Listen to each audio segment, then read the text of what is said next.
Class 8th NCERT menstruation exercise 11.2। तो प्यारे बच्चों, हम जहाँ पे जो शुरू करने जा रहे हैं वो क्वेश्चन नंबर शुरू करने जा रहे हैं बच्चों 4th।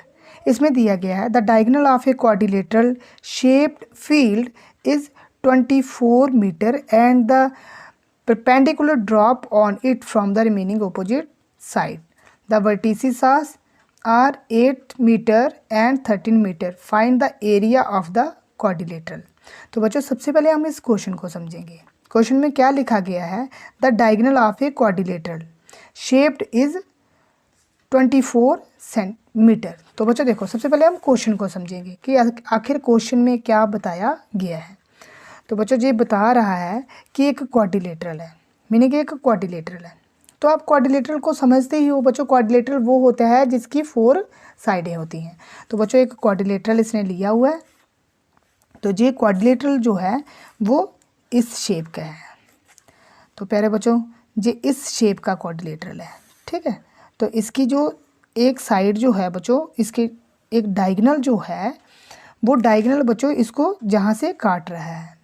तो बच्चों वो डायगोनल जो इस क्वाड्रिलेटरल को काट रहा है वो 24 सेंटीमीटर है, 24 मीटर है, सॉरी बच्चों। तो कहता है इसके जो रिमेनिंग जो ओपोजिट जो इसके वर्टिसेस हैं, तो बच्चों वर्टिसेस होते हैं इसके कोने, जो बचे हुए कोने हैं वो इसी बेस के साथ वो मिला रहा है, इसी बेस के साथ उससे मिलाए हुए हैं। तो बच्चों कहता है कि एक की जो वर्टिसेस की लेंथ है वो है 13 मीटर और दूसरा जो नीचे होगा उसकी है 8 मीटर। तो कहता है इस पूरे क्वाड्रिलेटरल का एरिया निकालो। तो बच्चों ये मैंने रफ फिगर बनाई हुई है, मैं आपको फेयर दिखा था जो मैंने बनाई हुई है। तो बच्चों ये फेयर कुछ इस तरह की बनेगी। तो प्यारे बच्चों ये एक क्वाड्रिलेटरल है, देखो इसकी 4 साइडें हैं, 1 2 3 4। कहता है इसका एक डायगोनल, ये डायगोनल। तो बच्चों मैंने आपको बताया था कि पिछली वीडियोज़ में भी मैंने आपको बताया हुआ है बच्चों कि अगर कोई सर्कल होगा, अगर कोई सर्कल होगा तो उस सर्कल को अगर आप कोई एक ऐसी लाइन जो उसके सेंटर से होके गुजर रही होगी वो उसका डायामीटर होता है, मीनिंग वो सर्कल 2 बराबर हिस्सों में डिवाइड हो जाता है। और अगर ऐसे ही कोई क्वाड्रिलेटरल होगा, 4 साइडों वाली कोई फिगर होगी, तो अगर हमने उसको आधा काटना होगा तो हम जहाँ से नहीं काटेंगे बच्चों, हम क्या करेंगे इसके एक वर्टिसेस मीनिंग इसके कोने को इसके ओपोजिट कोने के साथ मिला देंगे, यही इसका डायगोनल होगा। मतलब सर्कल वाले केस में डायामीटर और क्वाड्रिलेटरल वाले केस में डायगोनल। तो वैसे ही जो डायगोनल है, तो प्यारे बच्चों ये जो डायगोनल है, ये डायगोनल हमने इसके साथ मिला दिया। तो कहता है कि जो उसके बचे हुए कोने होंगे वो भी इस बेस के साथ, इस डायगोनल के साथ मिला दो। तो हमने मिला दिया। एक जो पहला उसने डायगोनल खींचा था उसकी 24 मीटर बच्चों उसकी लेंथ है, और दूसरे जो डायगोनल उसके जो कोने के साथ जुड़े हुए हैं, एक 13 मीटर और दूसरा 8 मीटर है। तो बच्चों ये दूसरा 8 मीटर है, ठीक है। तो प्यारे बच्चों हमने इसका एरिया निकालना है। तो सबसे पहले हमने इसका नाम रख लिया पूरे क्वाड्रिलेटरल का ABCD। तो बच्चों ABCD हमने एक क्वाड्रिलेटरल बना लिया है, तो इसी का ही हमने एरिया निकालना है। तो सबसे पहले हम सोल्यूशन जब इसका लिखेंगे तो सोल्यूशन में बच्चों हम लिखेंगे, देखो प्यारे बच्चों अगर आप इसी को ही आधा करके ऐसे करके पकड़ो तो बच्चों देखो ये कैसे दिख रहा है, पूरा एक ट्राइंगल दिख रहा है ना। ये देखो नीचे ये जो आया ये इसका बेस आ गया, देखो ये नीचे इसका बेस आ गया और ऊपर इसकी हाइट आ गई। तो इसी तरह से ये इस साइड पे भी दिख रहा है, ये आधा इस साइड से भी दिख रहा है बच्चों, जहाँ पे भी देखो ये नीचे इसका बेस आ गया और ऊपर इसका हाइट आ गया। तो बच्चों आपको पता होगा कि जो 3 साइडों वाली फिगर होती है उसको ट्राइंगल कहा जाता है। और ट्राइंगल का एरिया हम कैसे निकालते हैं बच्चों? ट्राइंगल का एरिया हम कैसे निकालते हैं? Base multiply height divided by 2, base multiply height divided by 2, ठीक है बच्चों, base multiply height divided by 2। तो बस आपने यही याद रखना है। तो सबसे पहले हमें जहाँ पे दिख रहे थे 2 ट्राइंगल, एक दिख रहा है ABD, दूसरा हमें दिख रहा है J वाला, JC और JB और JD। तो बच्चों 2 ट्राइंगल हो गए, लेकिन बीच में बेस दोनों का सेम आ रहा है ना बच्चों। तो इसका मीनिंग हमारे पास बेस तो एक ही है लेकिन हाइटें कितनी है? 2। हमारे पास 2 हाइटें हैं। तो हम पहली वाली हाइट ले लेंगे, वो होगी 13 मीटर, उसको H2 रख देंगे ऐसे, इस वाली को H2 और इस वाली को नहीं, इसको H1 रख देंगे, सॉरी बच्चों सॉरी, इसको H1 रख देंगे और इस वाली को H2 रख देंगे, मतलब जो नीचे वाली उसको H2 रख देंगे। तो मैंने नीचे वाली को 8 आई होप कि आप समझ पा रहे होंगे। इसको 8 मीटर रख दिया। तो बच्चों देखो बेस इन दोनों का सेम है, इन दोनों ट्राइंगल्स का बेस सेम है। जब मैंने ऐसे किया तब भी इसका 24 आ रहा है, जब मैंने इस साइड पे किया तो तब भी इसका बेस 24 आ रहा है। बच्चों ये देखो 24 आ रहा है, ठीक है। तो बच्चों बेस कितना आ रहा है इसका 24 मीटर। तो बच्चों अब हम इस क्वाड्रिलेटरल का एरिया कैसे निकालेंगे। अगर आप देखोगे ध्यान से इस क्वाड्रिलेटरल का एरिया, तो एरिया ऑफ इस पूरे क्वाड्रिलेटर के बीच का एरिया जो आएगा वो दो ट्राइंगलों का सम करके आएगा, दो ट्राइंगलों का एरिया सम करके आएगा। पहले एरिया ऑफ ट्राइंगल ABD और दूसरा एरिया ऑफ ट्राइंगल जे वाला CBD, है ना बच्चों। जे भी देखो, जे भी एक ट्राइंगल दिख रहा है।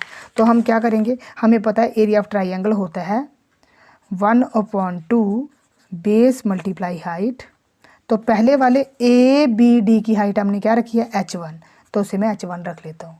तो प्लस दूसरे एरिया तो ऑफ ट्राइंगल तो CBD कुछ भी होगा 1/2 ही लगेगा, बेस मल्टीप्लाई। अब देखो इसकी हाइट को मैंने ये वाली हाइट को H2 रख दिया, तो H2 रख दिया।